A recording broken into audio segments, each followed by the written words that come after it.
El temita del que vamos a hablar ahora trae tela, ¿no? Porque al final todos los temas de los que hablamos están relacionados directamente con nuestra vida, ¿no? Y nos condiciona, pero es que el de la autoestima, ese ya es bárbaro, ¿no? El autoestima es un tema...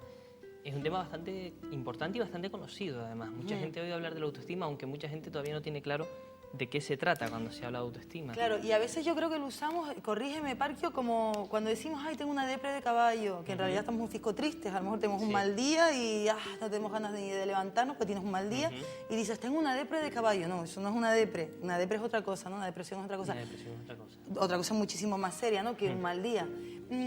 Con la autoestima es algo parecido. Hoy tengo la autoestima alta, hoy tengo la autoestima baja, hoy mi autoestima está por los suelos, hoy mi autoestima... ¿Eso varía así o no? Eso ¿O pasa, es más yo serio? creo que eso pasa siempre cuando se popularizan términos de diferentes ámbitos. Por ejemplo, en este caso del ámbito psicológico, hay muchos términos como la depre o las manías, ¿no? Que ya explicamos, ni no tiene nada que ver con lo que popularmente se conoce como manías, Claro. ¿no? Con la autoestima pasa un poco lo mismo, ¿no? Y es que se utiliza el término un poco popularmente, quizá un poquito alejado de lo que es el término en sí mismo, ¿no? De qué va el tema de la autoestima, el constructo autoestima, ¿no? Vale. El constructo autoestima se puso de moda en los años 90, se empezó a trabajar mucho con el tema de también la aparición de la inteligencia emocional y estas cosas, ¿no? Es bonita la palabra autoestima. Sí. Me suena bien, es bonita, ¿no? Sí, sí, Una palabra bonita. es una palabra muy bonita, es una palabra que va muy relacionada con otro concepto, que son primos, hermanos, que es el autoconcepto, ¿no? Vale. El autoconcepto quizá no es tan conocido. Digamos viene a que ser lo mismo. viene a ser parecido. Por un lado, el autoconcepto sería la imagen que tenemos de nosotros mismos. Es decir, la respuesta que yo le doy a la pregunta de quién soy. ¿Quién soy? Yo soy presentadora de televisión, soy madre, soy hija, soy prima, soy eso. Y la autoestima sería una valoración de eso, ¿vale? Soy una buena madre, soy una buena presentadora, soy lo que sea. Digamos que es la valoración que hacemos de la idea que tenemos nosotros mismos, que en el fondo es la valoración que hacemos de nosotros mismos, ¿no? De hecho, popularmente se habla de que si te quieres mucho tienes autoestima. Digamos que el tema va un poco por ahí, ¿no? Vale. Y luego también está, si no te quieres tú, nadie te va a querer. Si tú tienes la autoestima allá abajo, nadie creo que te vaya a querer. Vamos a hablar ahora de todos esos mitos, ¿no? Si te Vamos a parece, hablar un poquito de eso, sí. Entonces, la autoestima nos afecta en todo, ¿no? En nuestra vida cotidiana, ahí está la autoestima, ¿no? De hecho, hay gente que se ve que nace con estrella o que tiene estrella, que se quieren y que triunfan. Es una pasada, ¿no? La actitud que tengamos nosotros ante la vida. ¿Eso tiene que ver con la autoestima o qué? Eso tiene que ver con la autoestima, tiene que ver bastante con la autoestima. Digamos que la autoestima es un concepto que está por debajo de muchas cosas, entre otras, por ejemplo, esa, ¿no? Digamos, la capacidad de la autoestima se basa en dos conceptos. Uno es la autoeficacia y es la capacidad que yo creo que tengo para enfrentarme a las cosas, ¿vale? A los problemas cotidianos, a las cuestiones más, desde los más pequeños hasta los más grandes. Soy capaz, me veo capaz de enfrentarme a los problemas de la vida. Eso, por un lado, sería un componente de la autoestima. Por otro lado, tenemos el autorrespeto, ¿no? Que basa en conocernos, en aceptarnos y en respetarnos. Eso es otro rollo, ¿no? Eso No es otro tiene nada tema, que ver. son dos cuestiones que están debajo del mismo concepto de autoestima, ¿no? Digamos que la autoestima podríamos hablar de la autoestima como el sistema inmune de la psique, ¿no? Es lo que nos ayuda a defender nuestra integridad, lo que nos ayuda a resistir los embates de la vida, a ser fuertes ante las circunstancias, ¿no? Y sí vemos pues que podemos diferenciar cómo se comportan y cómo viven las personas con una alta autoestima y las personas con una baja autoestima. Por un lado tenemos las personas con baja autoestima. Personas con baja autoestima se caracterizan por ser personas muy conformistas, que tienen miedo a asumir retos, a hacer cambios en sus vidas.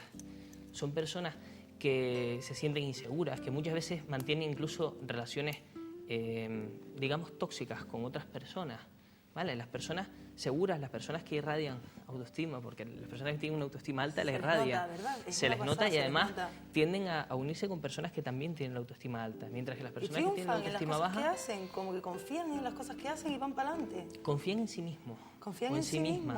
Confían en sí mismos. Y les salen los proyectos, salen adelante, es una Pero, pasada. claro, el problema está en que para tú poder confiar en ti mismo, se tiene que dar un proceso previo. Y el proceso previo, primero tiene que ser el de ser consciente de quién eres y de cómo eres. Es decir, no negarte a ti mismo. ¿Vale? Eso es básico. Eso es básico. No se tiene que querer un fisco. Por ejemplo, si soy una persona muy callada, pues yo sé que hay ciertas variables de mí como que yo no voy a ser nunca muy hablador. por ejemplo. Si soy callado no voy a conseguir nunca ser muy, muy hablador. Vale. Algunas cosas las puedo cambiar, pero lo que no puedo entrar es una guerra contra mí mismo, permanentemente fustigándome por ser muy callado. Porque entonces toda la energía, toda mi energía, toda mi atención y todo mi esfuerzo se pone en luchar contra lo que soy. Y eso es terrible, o sea, eso te puede destrozar psicológicamente. De hecho, hay muchas personas que se pasan la vida intentando cambiar sus propios sentimientos, cambiando sus propios pensamientos, cambiando incluso las cosas que tienen ganas de hacer, ¿no? Qué horror, porque además tratan de cambiar, es una lucha en su interior, pero luego también aparentar otra cosa que no son. Sí, por Eso supuesto. es un cansancio. Por supuesto, es decir, yo no me acepto como soy y me paso la vida luchando para ser quien no soy. Entonces, estoy siempre en una lucha sin cuartel, muchas veces una lucha terriblemente frustrante, porque hay cosas que nunca voy a conseguir. Es decir, si soy bajito, por ejemplo. Es decir, si tengo una estatura que tengo y la tengo que aceptar, luego puedo decir que no. Yo puedo empezar en una lucha contra mí mismo y en decir que no, que yo quiero ser más alto y tal, pero eso es imposible. Claro. Entonces me estoy abocando a una lucha que ya tengo perdida de entrada. Vale. Y eso me lleva directamente a la frustración y al sufrimiento. Entonces, para tener esa autoestima bien puesta, para querernos, tenemos que aceptarnos. Eso- Aceptarnos, Aceptarnos significa, primero, ser conscientes. ser conscientes, Eso es o lo sea, primero. analizarnos primero y reflexionar un poco de lo que somos. Ser conscientes implica observar la realidad. Observar Observarte la tanto a ti realidad. mismo como observar a los demás y Sí, ser observar con al mundo. nosotros. Pues podemos observar y hacernos una Pero es que bola nosotros mismos. ahí está el problema, es que muchas veces ni siquiera observamos la realidad. Por ejemplo, empezamos una relación con alguien y directamente ya le proyectamos todas nuestras esperanzas, todas nuestras fantasías, todo le ponemos, digamos que vestimos a esa persona con el traje de lo que nosotros queremos que sea. Claro. Entonces no observo la realidad, no intento descubrir cómo es la otra persona, sino directamente ya le pongo todo lo que yo quiero que sea. Evidentemente eso te lleva el tiempo, llega un momento en que la realidad se impone, es decir, esa persona no es la persona que yo quiero que sea, Vale. y empieza el conflicto. Entonces, lo observar primero la es ser realidad, consciente. realidad. O sea, ver la realidad. Efectivamente, No y engañarnos. ver la realidad significa verla con los 5 sentidos. ¿eh? Vale. Es decir, vivimos mucho tiempo pensando, vivimos mucho tiempo planeando, haciendo planes, imaginando, y nos olvidamos de que la vida es esto, es el aquí y el ahora, es el hoy. Es decir, el pasado ya no lo puedo cambiar. Vale. El pasado es el que es. Si me meto en una lucha sin cuartel por cambiar mi pasado, sé que es una lucha que ya está perdida. Vale. Y sé que es una lucha que me va a llevar al fracaso. Y si intento pasarme la vida intentando controlar el futuro, también sé que voy a perder, porque todo no está bajo mi mano. Es como meterte en una lucha sin fin, convertir el objetivo de tu vida, por ejemplo, en acabar con el hambre en el mundo.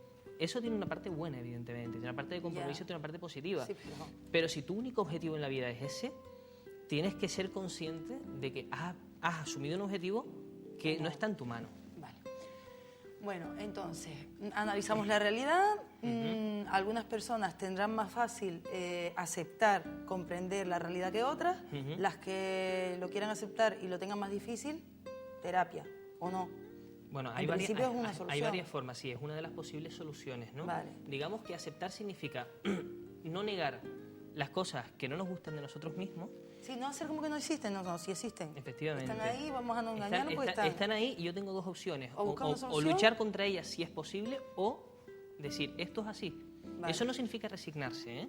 O sea, No, no, aceptar la realidad significa que asumo que la realidad es como es. ¿Te conviene? Luego la puedo asumirlo? cambiar, Vale. luego puedo luchar para cambiarla, pero yo no puedo cambiar algo sin saber desde dónde parto, ¿no? Vale.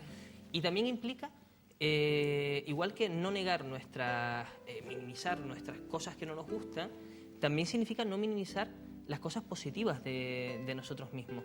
Hay personas que son tremendamente inteligentes, tremendamente habilidosas en un montón de áreas de la vida, de habilidades manuales, habilidades de comunicación, pero que niegan esas habilidades por miedo a, por ejemplo, los roles tradicionales de la mujer, ¿no?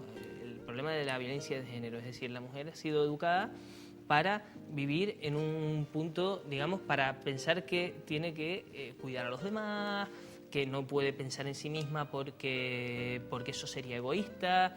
Entonces se pasa la vida, pues, cuidando a los demás y no desarrolla algunas habilidades. Claro. Por ejemplo, a mí una cosa que me gustaría mucho sería, por ejemplo, escribir. pero en el fondo creo que no, que yo no soy buena escritora, que yo lo que he nacido es para esto y tal, y vive uno siempre con esa frustración. Le pasa a las mujeres, pero también le pasa a muchos hombres, ¿eh?